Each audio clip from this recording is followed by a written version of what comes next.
لن نصبر أن ننظر على فلسطين يا أرحم الراحمين يا الله গাজাবাসী এবং ফিলিস্তিনবাসীর এই নির্মম পরিবেশ এবং এই আর্তনাদ আমাদের কান আর সহ্য করছে না।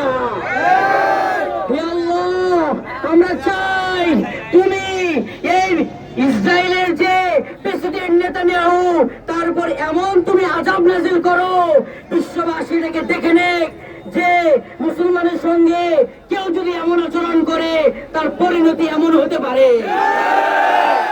যুবক ভাই ও বন্ধুগণ, যদি আমাদের কাছে গাজাবাসীকে আবার তাদের স্বদেশে ফিরে দিতে জিহাদের ডাক চলে আসে আর আমরা বুকের তাজা রক্ত দিয়ে শহীদ হতে চাই,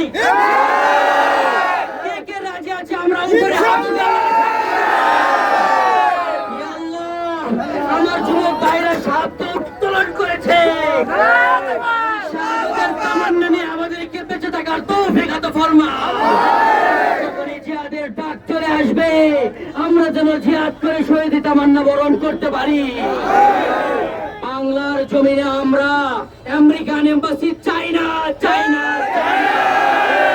যারা আমার ভাইয়ের বুকে তাজা রক্ত নিয়ে খেলা করছে, 50,000 মুসলমানকে শহীদ করেছে, ওই জালেমদের এম্বাসি আমাদের বাংলার জমিনে আমরা দেখতে চাই না। জালেমদের এম্বাসি দূতাবাস বাংলার জমিনে স্থাপিত থাকবে আমরা দেখতে চাই না। আর একটি ঘটনা বলি আপনাদেরকে, আমাদের ছোট ছোট শিশুদেরকে তারা যেভাবে আক্রমণ করেছে, যেভাবে তাদের উপর নির্মম স্টিমুলার চালিয়েছে, আমরা যদি গোটা মুসলিম বিশ্ব এক হয়ে যাই তা পৃথিবীর মাঝে 5 মিনিট টিকতে পারবে না। লিল্লাহি তাকবীর, লিল্লাহি তাকবীর, লিল্লাহি তাকবীর। লিমাযা তাসকুতু আইয়ুহাল মুসলিমুন, লিমাযা তাসকুতু আইয়ুহাল মুমিনুন। অ্যাম্বুলেন্স যেটা এসেছে আমরা ইনশাআল্লাহ তাদেরকে যাওয়ার জন্য পথ তৈরি করে দিয়ে দেই, দ্রুত গতিতে তাদেরকে বের করে দেওয়ার পথ তৈরি করে দিয়ে দেই। প্রিয় সংগ্রামী সাথী বন্ধুগণ, আমরা আজকে নিশ্চুপ থাকতে পারি না।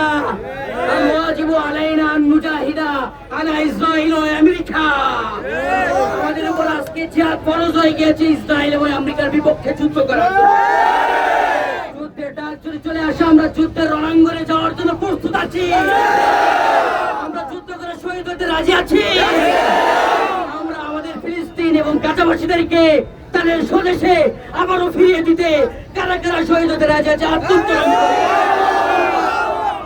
কবুল করে নিয়ে নাও।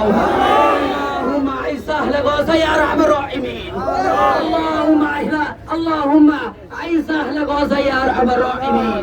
ওয়া মা তাওফীক ইল্লা বিল্লাহ।